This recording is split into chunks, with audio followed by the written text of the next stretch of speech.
Como de costume também, antes de começar, fazer uma oração, pedindo que Deus nos guarde nessa manhã. Senhor Deus, amado Pai, em nome de Jesus, Senhor, nós estamos aqui porque o Senhor nos trouxe aqui para conhecer mais desse tema, Pai. Esse tema de avivamento que é tão importante para a Tua igreja, ó Deus, tão importante para nós, para a nossa vida com o Senhor, ó Deus. Nós precisamos desesperadamente da vivificação que vem pelo Teu Espírito, ó Deus, pelo derramamento do Teu Espírito, Senhor. Que essa manhã, todo esse tema, essa aula que seja dada, seja de alguma maneira para o Teu louvor e a Tua glória, Senhor. É o que nós pedimos em nome de Jesus. Amém. Amém? Amém. Bom, nós estamos dando continuidade, então, nos estudos no livro de avivamento. O presbítero Paulo, o irmão Paulo aí, ele deu as últimas 2 aulas, dando continuidade nesse tema. Então, só recapitulando, o livro é do reverendo Martyn Lloyd-Jones, é um livro editado de uma série de pregações que ele fez sobre o tema de avivamento, que ele fez no centenário do grande avivamento que teve no país de Gales em 1859. Então, esse livro foram uma série de pregações que ele fez em 1959, né, o reverendo Martyn Lloyd-Jones. E aí essas pregações foram editadas e transformadas nesse livro que nós estamos estudando. O reverendo Martyn Lloyd-Jones, como um grande expositor da Bíblia, toda pregação que ele fazia em cima de um texto bíblico. E o tema de hoje não é diferente. Então, se os irmãos já quiserem deixar o texto aberto aí nas Bíblias, é o texto de Josué, capítulo 4, versículos 21 a 24. Então, é Josué, capítulo 4, versículos de 21 a 24.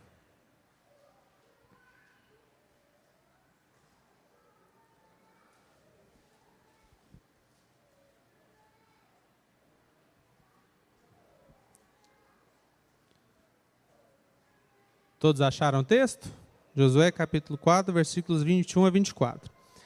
Antes de entrar no texto da Bíblia, eu vou fazer uma recapitulação bem rapidinha do que nós já abordamos até aqui, né? Então, hoje nós vamos falar do 8º capítulo do livro. Então, a gente já andou bastante, né? A primeira exposição, no capítulo 1, nós falamos sobre a urgente necessidade de avivamento hoje em dia.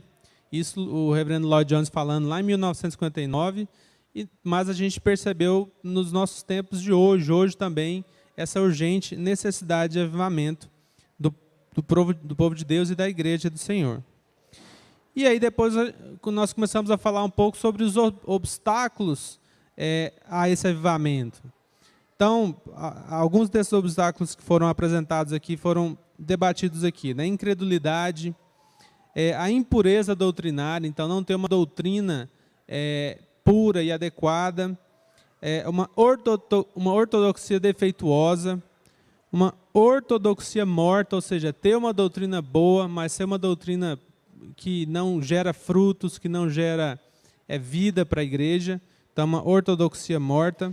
E, por fim, essa inércia espiritual, que está exatamente ligada a essa ortodoxia morta.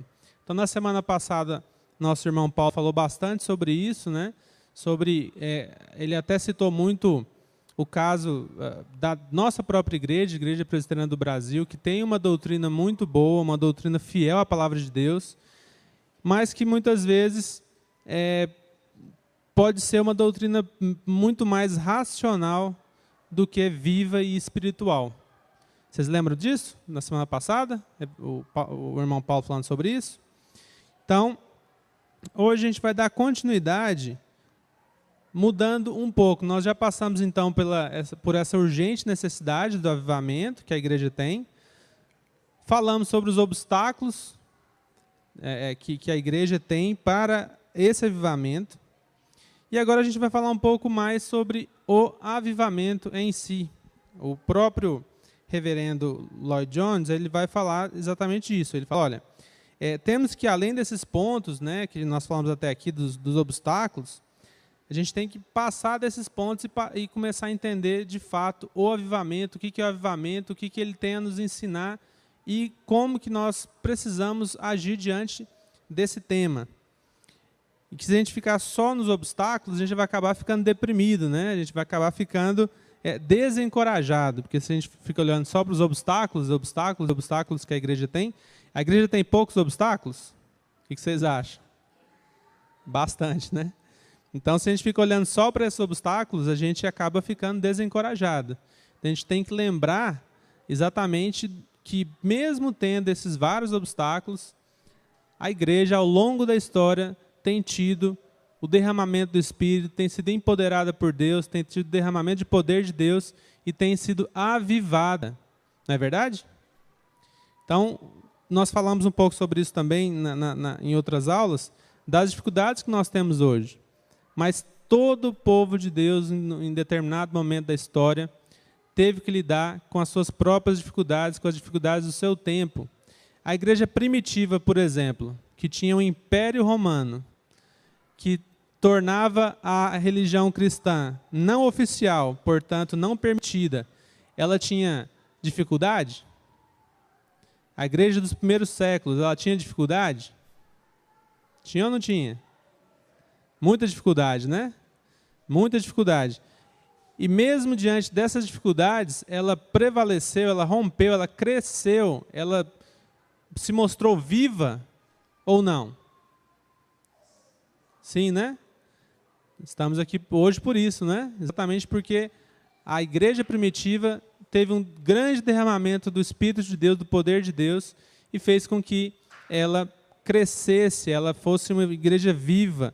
E a gente conhece pela história que em 300 anos uma religião que não era nem oficial, que era proibida, uma religião de um canto ali esquecido do planeta, se a gente for comparar com Roma, né?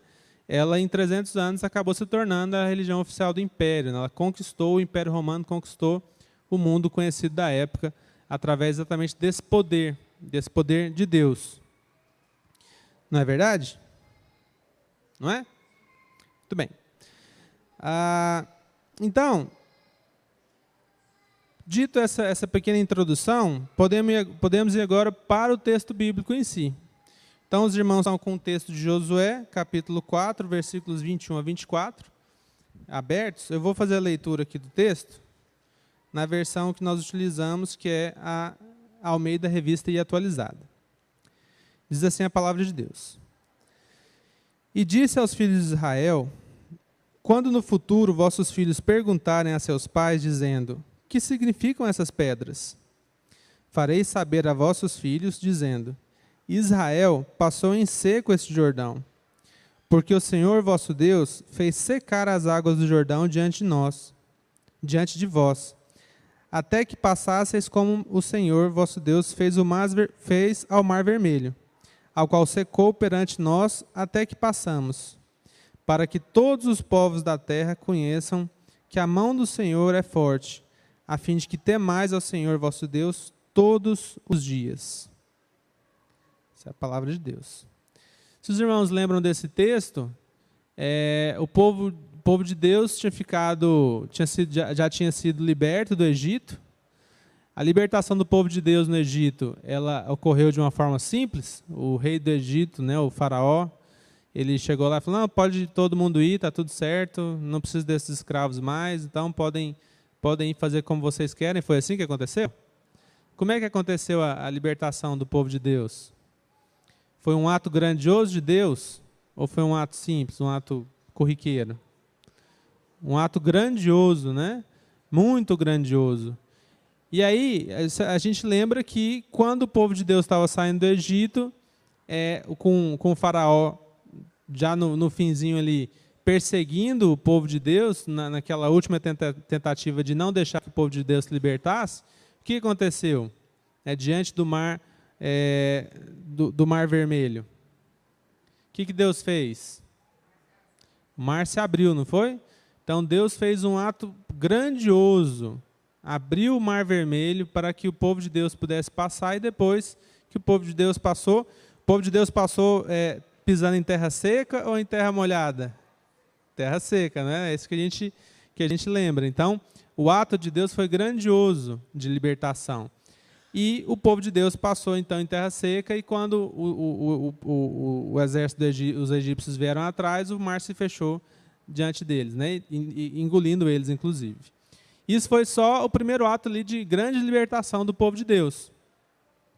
Depois, a gente sabe também que o povo de Deus ficou, ele tinha uma terra prometida, tinha uma promessa de Deus de retornar à sua terra prometida, que era uma promessa para Abraão, para o povo de Abraão, para o povo de Deus.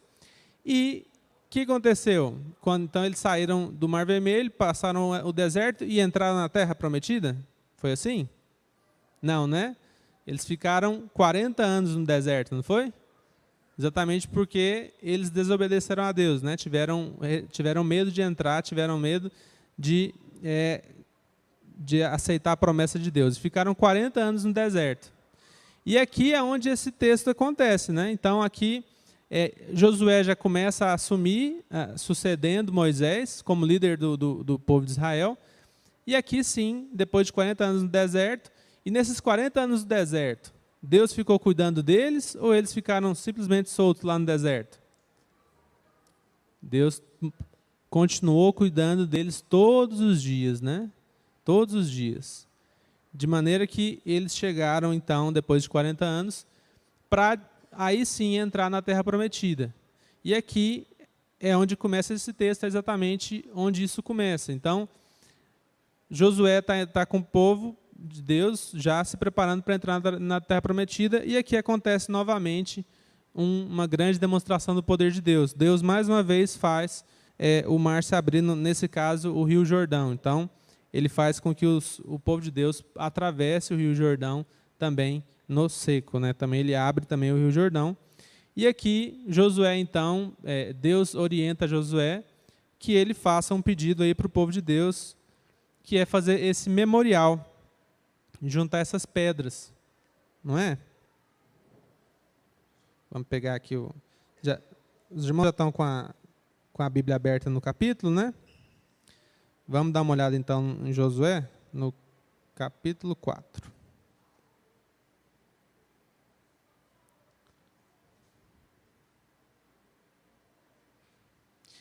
É um capítulo longo. Opa.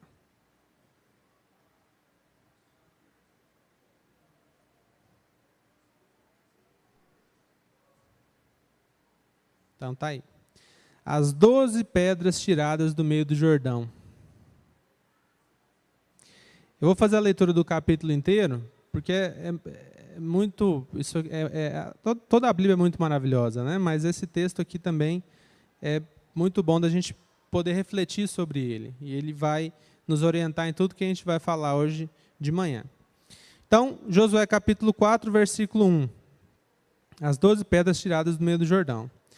Tendo, pois, todo o povo passado do Jordão, falou o Senhor a Josué, dizendo: Tomai do povo 12 homens, um de cada tribo, e ordenai-lhes, dizendo: Daqui do meio de Jordão, do lugar onde parados pousaram os sacerdotes os pés, tomai 12 pedras, e levai-as convosco, e depositai-as no alojamento em que haveis de passar essa noite. Chamou, pois, Josué os 12 homens que escolheram dos filhos de Israel, um de cada tribo, e disse-lhes: Passai adiante da arca do Senhor vosso Deus ao meio do Jordão, e cada um levante sobre o ombro uma pedra, segundo o número das tribos dos filhos de Israel, para que isso seja por sinal entre vós, e quando vossos filhos no futuro perguntarem, dizendo: Que vos significam essas pedras?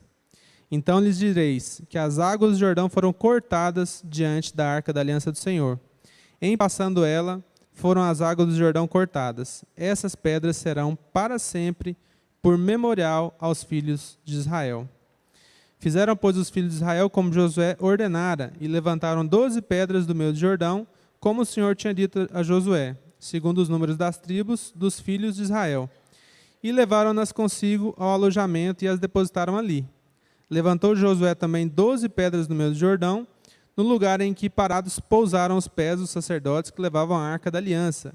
E ali estão até o dia de hoje, porque os sacerdotes que levavam a arca haviam parado no meio do Jordão em pé, até que se cumpriu tudo quanto o Senhor, por intermédio de Moisés, ordenara a Josué, falasse ao povo. E o povo se apressou e passou. Tendo passado todo o povo, então passou a arca do Senhor e os sacerdotes à vista de todo o povo. Passaram os filhos de Ruben e os filhos de Gade, a meia tribo de Manassés, armados na frente dos filhos de Israel, como Moisés lhe tinha dito. Uns 40 mil homens de guerra armados passaram diante do Senhor para a batalha às campinas de Jericó. Naquele dia, o Senhor engrandeceu a Josué na presença de todo Israel, e respeitaram-no todos os dias de sua vida, como haviam respeitado a Moisés. Disse, pois, o Senhor a Josué: dá ordem aos sacerdotes que levam a arca do testemunho que subam do Jordão. Então ordenou Josué aos sacerdotes, dizendo: subi do Jordão. Ao subirem do meio do Jordão, os sacerdotes que levavam a arca da aliança do Senhor, e assim que as plantas dos seus pés se puseram na terra seca, as águas do Jordão se tornaram ao seu lugar e corriam, como dantes, sobre todas as suas ribanceiras. Subiu, pois, do Jordão o povo no dia 10 do primeiro mês, e acamparam-se em Gilgal, do lado oriental de Jericó. As 12 pedras que tiraram do Jordão, levantou Josué em coluna em Gilgal. E aí começa o texto, que a gente vai focar mais hoje. E disse aos filhos de Israel, quando no futuro vossos filhos perguntarem aos seus pais, dizendo: que significam essas pedras? Farei saber a vossos filhos, dizendo: Israel passou em seco este Jordão. Porque o Senhor vosso Deus faz secar as águas do Jordão diante de vós, até que passasseis, como o Senhor vosso Deus fez ao Mar Vermelho, ao qual secou perante nós, até que passamos. Para que todos os povos da terra conheçam que a mão do Senhor é forte, a fim de que temais ao Senhor vosso Deus todos os dias.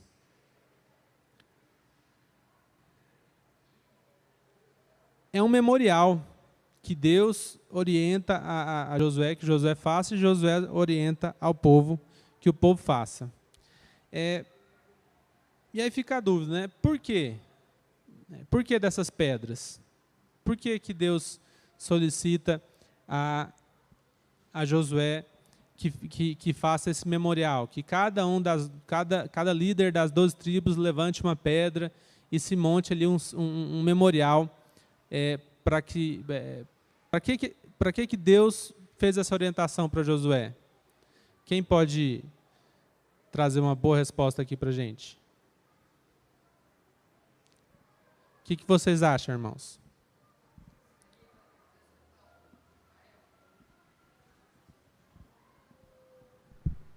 Seria para representar o povo de Israel? Ali tinha um ato para representar o povo de Israel também, né? As 12 tribos, cada um com uma pedra, exatamente. Agora, pensando um pouquinho nisso, né? Que Deus acabou de fazer com o povo? Atos e atos e atos e atos grandiosos, não foi? Vamos voltar um pouquinho atrás. Deus libertou o povo do Egito com uma grande libertação, abriu o Mar Vermelho. Passado um pouquinho de tempo, eles tinham que entrar onde? Na Terra Prometida, não era? Eles tiveram coragem ou tiveram medo? Eles acreditaram que aquele Deus que tinha acabado de libertá-los do Egito, que tinha acabado de abrir o Mar Vermelho, eles acreditaram que aquele Deus ia fortalecê-los para eles entrarem na Terra Prometida, ou eles acreditaram que Deus não ia fazer isso? O ser humano, a natureza humana, consegue esquecer rapidamente as coisas ou não? O que vocês acham? É assim, não é? Olha o que Deus fez com o povo. Essa grande libertação. Se esse Deus que abriu o Mar Vermelho, que acabou de libertar esse povo do Egito, uma terra extremamente poderosa, será que ele não conseguiria colocar o povo para conquistar a Terra Prometida? Será que ele não abriria os caminhos, não conduziria o povo para conquistar a Terra Prometida? O povo não confiou em Deus. Não só não confiou em Deus, como esqueceu muito rápido.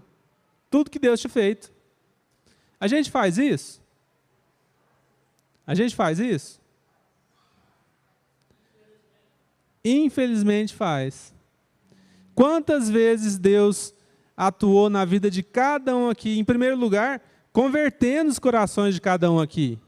Esse é o grande milagre que Deus faz, né? O primeiro grande milagre que Deus faz na nossa vida é exatamente transformar os nossos corações, vivificar os nossos corações que estão mortos em seus delitos e pecados. Nós todos fomos inimigos de Deus. Nós todos tínhamos corações sem vida. O primeiro grande milagre de Deus é criar vida nos nossos corações, para que a gente possa enxergar Deus. Agora, além desse grande milagre que Deus faz em nós, eu tenho certeza que todos os irmãos aqui podem dar relatos de milagres grandiosos que Deus fez nas suas vidas. Eu sei que eu posso falar dos meus. Vários. Não tem aquela música? Quantas bênçãos, dizer quantas são. Não é? Se a gente contar, a gente não consegue. É muito, né? É muita bênção. É muito ato de Deus na nossa vida. É ou não é? E a gente esquece rápido deles ou não? Na primeira dificuldade que vem, a gente lembra de tudo que Deus já fez, igual o povo de Israel. Tinha acabado de ser liberto do Egito.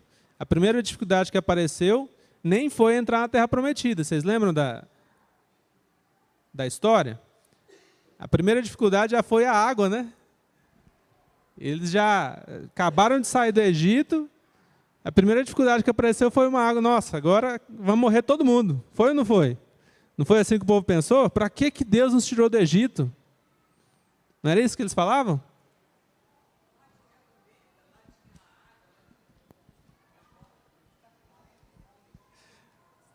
Lá tinha comida, lá tinha água, lá tinha tudo, né? E a gente está aqui agora, vamos todo mundo morrer. Mas espera aí, Deus acabou de abrir o Mar Vermelho, Ele não vai dar água para a gente? E a gente olha, claro, para o povo de Deus, naquela época, e fala assim, que pessoal tapado, como é que pode um negócio desse? Né? Como que pode... Deus acabou de abrir o Mar Vermelho, fez um milagre tão grandioso, eles no outro dia já estão com medo de morrer de sede, morrer de fome. A gente faz diferente? Essa é a minha pergunta. Nós fazemos diferente do povo há 3.000, 4.000 anos atrás? 2.000 anos atrás? 3.000 anos atrás? 1.000 anos atrás? 100 anos atrás? 50 anos atrás, 10 anos atrás, nós fazemos diferente? A gente consegue lembrar vivamente, porque quando a gente recebe um milagre, quando a gente recebe uma visita poderosa de Deus, aquele momento é maravilhoso. Mas aí depois a gente lembra que aquele momento fica guardado nas nossas vidas, ou a gente esquece rapidinho daquilo ali? O que vocês acham?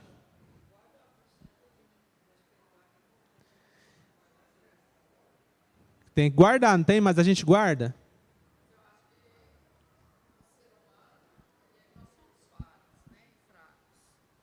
Dependendo do milagre que a gente receber, a gente nunca esquece. Eu recebi um milagre de Deus muito grande, eu nunca esqueço. Eu agradeço a Deus todos os dias por ele.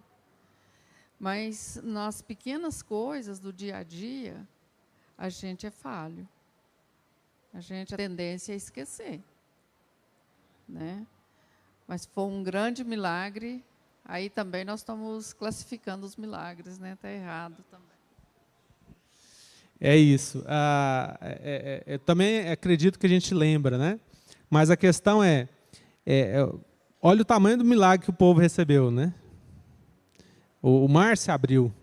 É um negócio tão, né? Que coisa louca, né? Um mar se abrindo. E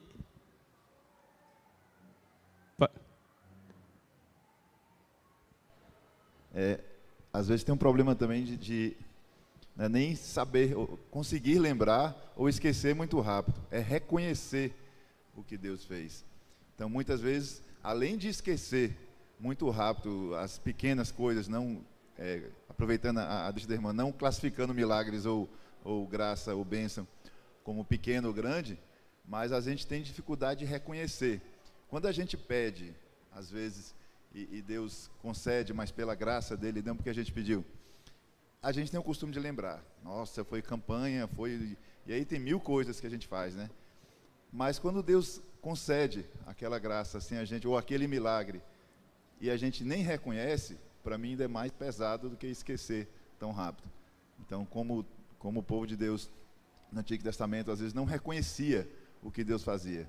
Chega a ser até mais pesado, não quero classificar o que é ruim, o que é pior ou não, mas chega a ser mais constrangedor perante Deus, a gente nem reconhecer aquilo que Deus faz com a gente. Verdade. Concordo. A gente às vezes nem reconhece, né?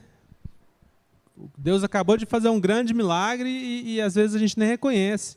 Nesse texto aqui especificamente, Deus ele sabe da nossa natureza. Ele sabe que nós somos falhos. Ele sabia que o povo ia fazer aquilo que fez no deserto. Ele sabia que alguns não iam reconhecer, outros iam esquecer, e que na hora de entrar na Terra Prometida eles iam ter medo. Sabendo disso, sabendo de como da natureza do ser humano, é que Deus dá essa orientação para Josué. Josué, oriente o povo. Cada líder de uma tribo, pega uma pedra, pega uma rocha, vamos fazer um memorial. Esse memorial é para nos ajudar, ele é didático, porque ele é para nos ajudar a lembrar disso. Isso é uma dica que fica para a gente, né?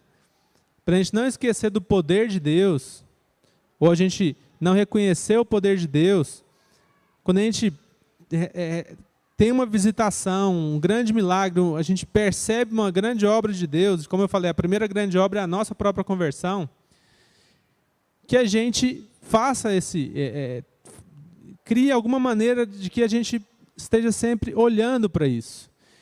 Deus aqui, ele deu essa orientação para Josué, mas ele dá essa orientação em vários momentos. O pastor Eli falou hoje dos sacramentos. O que é a ceia, se não um memorial? Não é um memorial? O que a gente faz quando a gente celebra a ceia? O que nós estamos fazendo? Vou pedir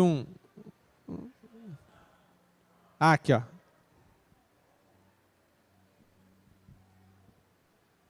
Como eu falei, eu prefiro fazer esse bate-papo do que ficar só fazendo a exposição.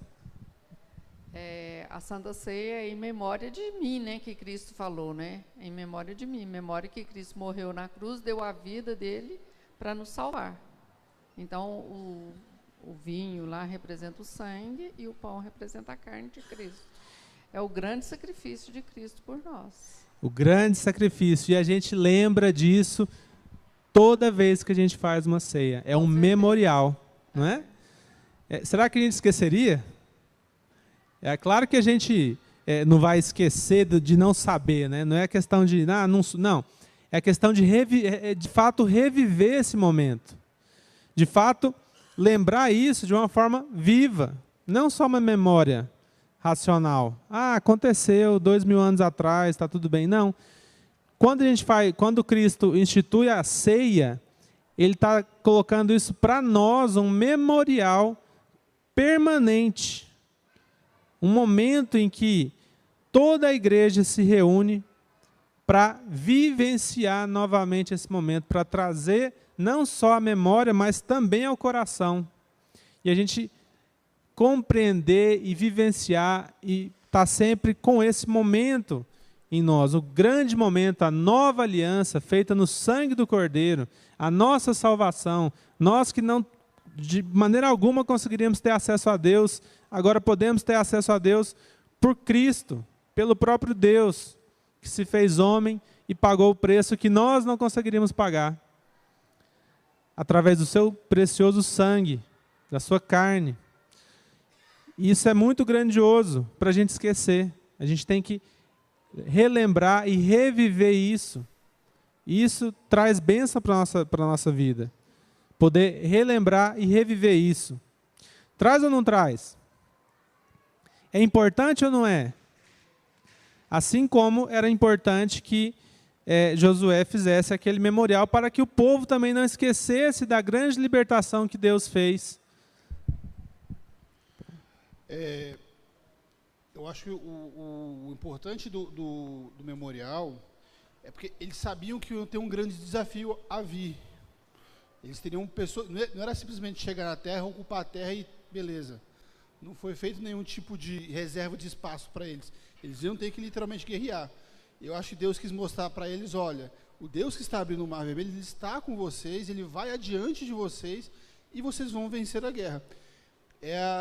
E aí é importante você ter essas histórias. Eu acho que o grande objetivo de um testemunho não é apenas reconhecer os feitos que Deus fez no passado da nossa vida, mas é nos fortalecer para os desafios que estamos a vir. Então, assim, quando eu vejo um Deus que me curou, ou que curou um irmão, ou que fez com que o irmão passasse e saísse vitorioso de um grande desafio, seja na minha vida, ou seja na vida de um irmão, quando eu estou para encarar esse desafio, a fé em mim se fortalece. Então, eu acho que foi didático, concordo com você, no sentido de que, olha, vocês vão encarar um grande desafio, mas, olha, até contra a natureza, o Deus que está com vocês, Ele estabelece e reestabelece as leis da natureza. Quem será esse Deus diante dos inimigos grandiosos que você... É muito maior do que o que você vai encarar. Perfeito. Então, eu acho que é nesse sentido. O objetivo do testemunho foi naquele momento, e deve ser na nossa vida hoje, fortalecer a nossa fé e nos fazer crer mais em Deus, e nos fazer crer mesmo, nesse sentido de encarar os desafios que estão por vir. Perfeito. Exatamente isso. Esse memorial, por isso que eu falei que a gente tem que reviver isso, porque isso vai nos dar força no dia a dia, para enfrentar esses vários desafios que nós temos. É exatamente isso. E, no caso da ceia, não só isso, né, mas nos lembra de que nós somos peregrinos, né? Que a gente já tem um grande galardão nos esperando, a gente já tem uma grande salvação nos esperando no céu. E isso é muito importante também para viver, para que nós tenhamos uma postura mais significativa diante da vida. Lembrar que isso aqui não é o fim, né? Que esses 80, 100, 100 e pouco anos que nós vivemos aqui não é tudo que nós vivemos. Pelo contrário, é só uma ínfima parcela da eternidade que nós vamos ver com Deus, que foi garantida para nós pelo sangue de Jesus.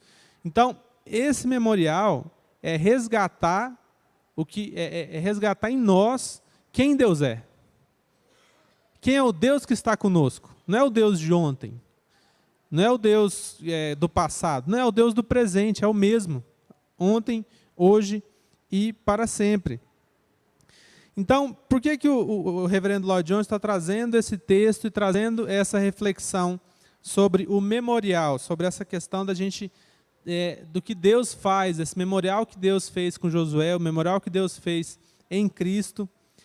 Ele traz isso para a gente poder exatamente olhar para os avivamentos do passado. Isso é o que ele está falando aqui, porque até aqui a gente já falou da grande necessidade, da urgente necessidade do avivamento, a gente já falou dos obstáculos ao avivamento, e agora é interessante a gente pensar exatamente sobre esses avivamentos, sobre o memorial que esses avivamentos trouxeram. Por isso que ele fez essa série de pregações no centenário do avivamento que teve no País de Gales. Em 1859, teve um grande avivamento no País de Gales e em outras regiões em paralelo. E ele fez questão de fazer, em 1959, 100 anos depois, um grande momento ali para celebrar e relembrar esse centenário desse grande avivamento.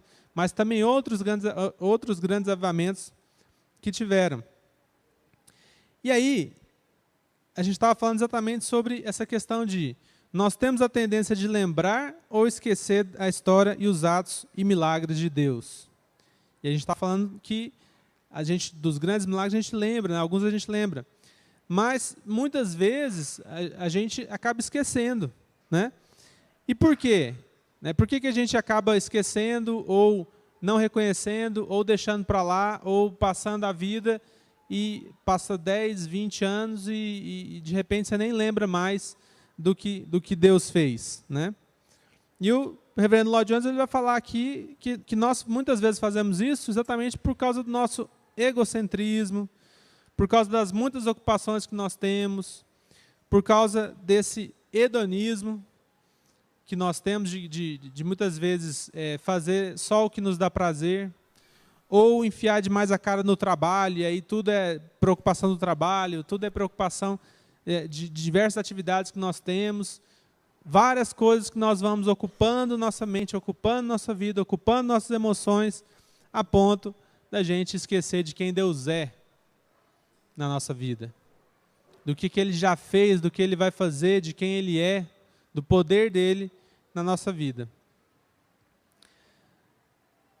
Bom, e aí o reverendo Lloyd Jones vai falar um pouco do que o passado tem a nos dizer, quando ele falou sobre essa questão desses avivamentos, como que a gente pode aprender pelo passado. Teve uma coisa que eu achei muito interessante que ele colocou aqui, que ele expôs na pregação dele, que é a maneira como nós abordamos a Bíblia. Eu achei isso muito curioso, porque eu sempre tive a Bíblia como a palavra de Deus e sempre busquei ler a Bíblia, principalmente quando eu estou em momento de mais dificuldade, eu me pego lendo bastante a Bíblia. É como se eu estivesse ali passando fome, agora vou me alimentar. Com os irmãos é assim também? Como é que é a abordagem que os irmãos têm com a Bíblia? O reverendo Lloyd Jones ele cita algumas abordagens aqui. Ele fala que muita gente, e eu já fiz isso bastante, até antes de me converter eu fazia muito isso, que tem muita gente que aborda a Bíblia como um livro de ditados, né, de ditados positivos. Aquela coisa de abrir a Bíblia e ler um texto ali para ver se tem um ditado ali que vai fazer sentido. Ou ler a Bíblia meramente como um livro devocional. Ou mesmo um livro de autoajuda. Aí ele está falando que todas essas abordagens da Bíblia, não que elas sejam ruins, mas elas são abordagens subjetivas. Você pega a Bíblia com uma abordagem subjetiva. E aí ele pergunta, quantas vezes a gente aborda a Bíblia a gente pega a Bíblia e lê a Bíblia com uma abordagem objetiva. O que seria uma abordagem objetiva? Realmente, isso que nós fizemos aqui, por exemplo, ler aquele texto falando de como que foi a vida do povo de Deus, a libertação do povo de Deus do Egito, a passagem pelo deserto, a conquista da terra prometida, olhando para tudo isso e trazendo tudo que Deus fez e o que Deus é para a nossa realidade. Resgatando em nós, vivificando em nós a imagem desse Deus que é vivo. E essa é uma pergunta e uma reflexão que ele faz, que eu achei super interessante. Qual que é a abordagem que nós estamos tendo da Bíblia? Faz sentido, irmãos? Como a gente tem abordado a Bíblia? Se a gente tem olhado para ela só como um livro devocional, que eu faço uma leitura ali no começo da manhã e para me sentir bem, ou se eu tenho realmente buscado experimentar esses momentos históricos que a Bíblia nos mostra e buscado conhecer a esse Deus que atuou tão fortemente em toda a história do mundo. Por que isso é importante? Porque para o tema avivamento, quando nós estamos falando de avivamento, se tem um lugar que tem vários avivamentos e vários momentos em que Deus derrama do seu poder, é a Bíblia. É claro que na nossa história a gente consegue olhar também para esses avivamentos mais recentes, né? Mas na Bíblia nós temos grandes avivamentos, tanto no Antigo quanto no Novo Testamento. E a gente pode ver nesses avivamentos, a gente pode aprender com esses avivamentos. Fora da Bíblia, nós temos avivamentos, falando um pouco mais recente, tem avivamento na Europa, nos Estados Unidos, na Coreia do Sul, na China, com John Wycliffe, com John Huss. A própria Reforma Protestante foi um grande avivamento. E, mais recentemente, esse de 1859 que o pastor Lloyd Jones estava falando. Mas o que esses avivamentos todos têm em comum? Tanto na Bíblia, quanto esses que a gente vê historicamente. O que esses avivamentos têm em comum? Eu vou citar alguns pontos que esses avivamentos têm em comum. Primeiro, todos esses avivamentos, tanto os bíblicos que a gente conhece, quanto esses da história, eles trazem uma maior consciência da presença viva e poderosa de Deus. É assim? Olhando para os avivamentos bíblicos, por exemplo, olhando para o que Deus fez com o povo de Deus lá no Egito, e depois que ele veio fazer no Antigo Testamento, e olhando para o grande avivamento que foi a igreja primitiva, os primeiros 100 anos da igreja cristã. Faz sentido? As pessoas tiveram uma bem maior consciência do poder e da presença de Deus?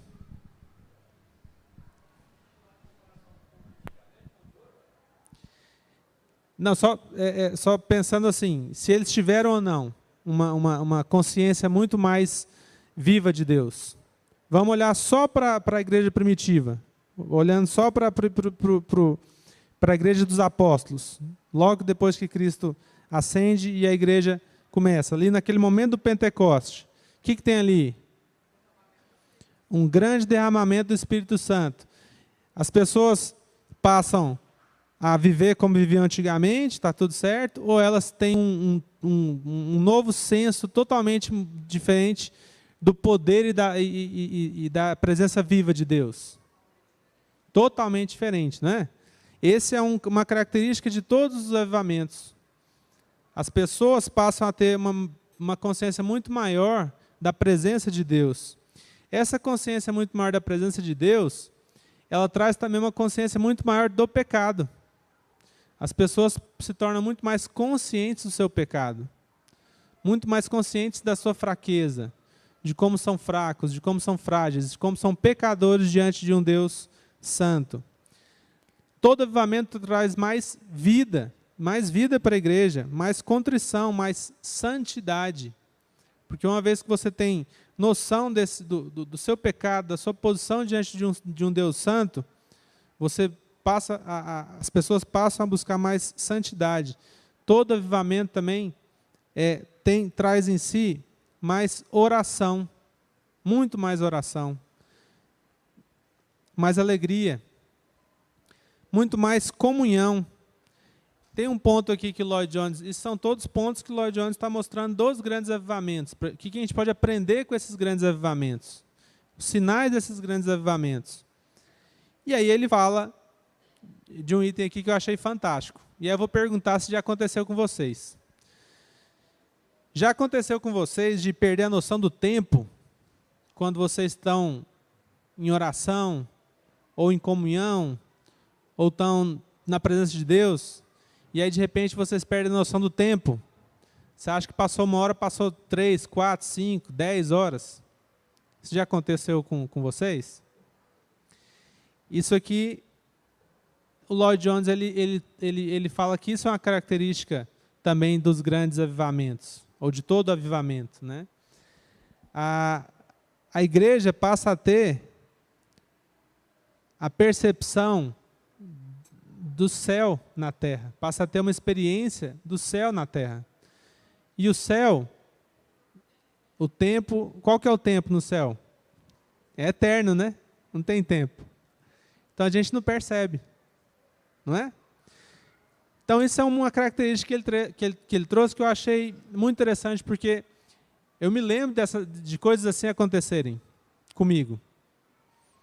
No momento que você está muito ligado com Deus, está em oração, está ali, ou mesmo está numa comunhão com o irmão, está orando junto com o irmão, e você nem percebe o tempo. Você acha que passou 10 minutos, passou 1 hora, passou 2 horas, passou 3 horas. Porque você passa a ter um gostinho do que é o céu. Você não está mais no tempo cronológico. Você está no tempo eterno. Faz sentido, irmãos? Avivamento? É assim que funciona? Esses são alguns pontos que o reverendo Lloyd Jones trouxe para explicar alguns avivamentos. E por que o memorial? É para a gente lembrar que esses avivamentos aconteceram ao longo da história e podem acontecer hoje também. Pode haver um derramamento do poder de Deus, do Espírito de Deus, hoje também. Não é porque aconteceu 2.000 anos atrás, 100 anos atrás, 200 anos atrás e acabou, não vai acontecer mais. Hoje, ainda hoje, Deus está derramando do seu Espírito. Deus é o mesmo. E se a gente quer ter essa vida com Deus, essa experiência de vida com Deus, poder experimentar dessa maravilha que é um avivamento no seu meio, na sua igreja, na sua comunidade, diante do povo de Deus, junto com os irmãos, a gente tem que ansiar por isso. A gente tem que pedir a Deus por isso. A gente tem que orar a Deus por isso. A gente já percebeu aqui pelas outras aulas que não somos nós que vamos provocar um avivamento. Não é fazendo uma campanha evangelística, não é fazendo nada que tiver da nossa força, porque não vem de nós. A gente não tem poder para avivar ninguém. Quem tem poder para fazer um avivamento é só Deus. Só que a gente tem que desejar isso. A gente tem que buscar isso em oração. Se a gente quiser viver toda essa bênção, essa glória que é ter uma presença tão viva de Deus. E aí, para finalizar, eu vou ler aqui uma porção que o reverendo Lloyd Jones traz no livro, que é um texto do Jonathan Edwards. Então, o Jonathan Edwards, que também participou de um grande avivamento, ele escreveu um livro, na verdade escreveu vários livros, mas nesse livro ele fala um pouco desse avivamento que ele presenciou. Então, só para a gente poder aprender com a visão de um irmão. E aí o Lloyd Jones diz o seguinte: permitam-me lhes dar uma das maiores descrições já dadas do que acontece numa localidade quando há tal avivamento ou visitação do Espírito de Deus. Essa descrição foi escrita pelo grande e santo Jonathan Edwards, a respeito da pequena cidade de Northampton, no estado de Massachusetts, em 1735. Essa aqui é uma descrição que o Jonathan Edwards dá de um avivamento que ele pôde experimentar nessa cidade. E aí o Jonathan Edwards diz o seguinte: a obra prontamente operou uma gloriosa alteração na cidade, de forma que, na primavera e verão que se seguiram, ela parecia, refiro-me à cidade, estar cheia da presença de Deus. Nunca tinha sido tão cheia de amor ou cheia de alegria, e ao mesmo tempo tão cheia de aflição como então. Houve admiráveis indicações da presença de Deus em quase toda casa. Foi um tempo de alegria para famílias como resultado de salvação ter chegado a elas. Pais regozijando-se pelo novo nascimento de seus filhos, maridos a respeito das esposas e esposas a respeito dos maridos. As obras de Deus foram vistas em seu santuário. O dia de Deus era um deleite e os seus tabernáculos amáveis. Nossas assembleias públicas eram maravilhosas. A congregação estava ativa no serviço de Deus, todos concentrando intensamente na adoração pública. Cada ouvinte estava ansioso por beber as palavras do ministro à medida que saíam da sua boca. A assembleia em geral, de tempos em tempos, se dissolvia em lágrimas, enquanto a palavra era pregada. Alguns choravam de aflição e pesar, outros de alegria e amor. Outros com compaixão e preocupação pelas almas de seus semelhantes. Esse é só uma porção do relato do Jonathan Edwards. Então, meus irmãos, para a gente finalizar, o tema de hoje era esse. Um memorial. Saber que, ao longo da história, Deus tem derramado do seu poder, derramado do seu Espírito e vivificado a sua igreja.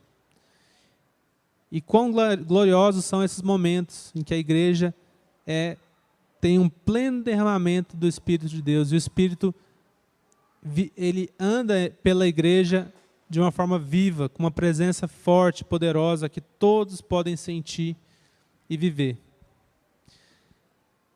Isso é um memorial para nós. Se isso aconteceu no Antigo Testamento, se isso aconteceu no Novo Testamento, se isso aconteceu em 1859, se isso aconteceu em 1753, se isso aconteceu na Coreia do Sul mais recentemente, isso pode acontecer também no nosso tempo. A pergunta que o Lloyd Jones sempre está fazendo nas suas pregações, nas suas exposições é: nós estamos ansiando por isso? Nós estamos buscando isso? Nós queremos isso para o nosso meio? E a pergunta que fica para a gente, para finalizar a nossa aula de hoje. Amém? Vamos orar? Vou pedir para o irmão que deu o testemunho fazer uma oração aqui para nós.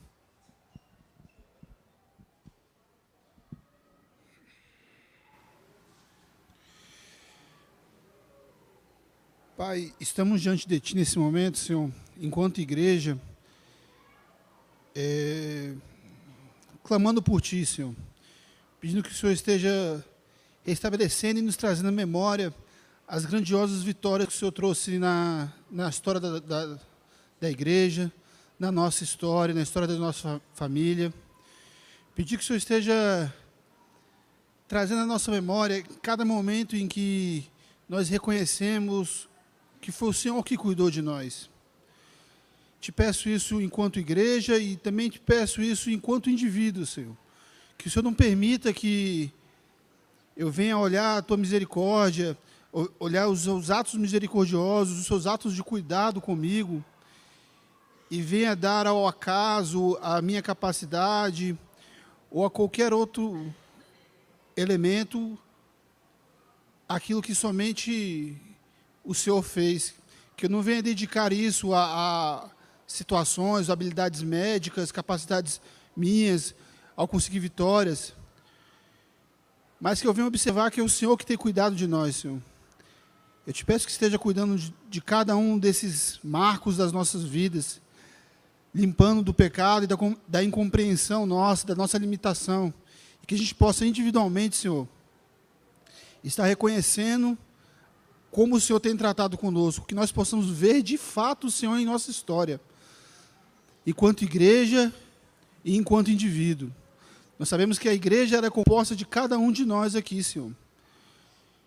E as misericórdias do Senhor são feitas, às vezes, enquanto corpo, às vezes, enquanto comunidade, mas também, às vezes, enquanto indivíduo.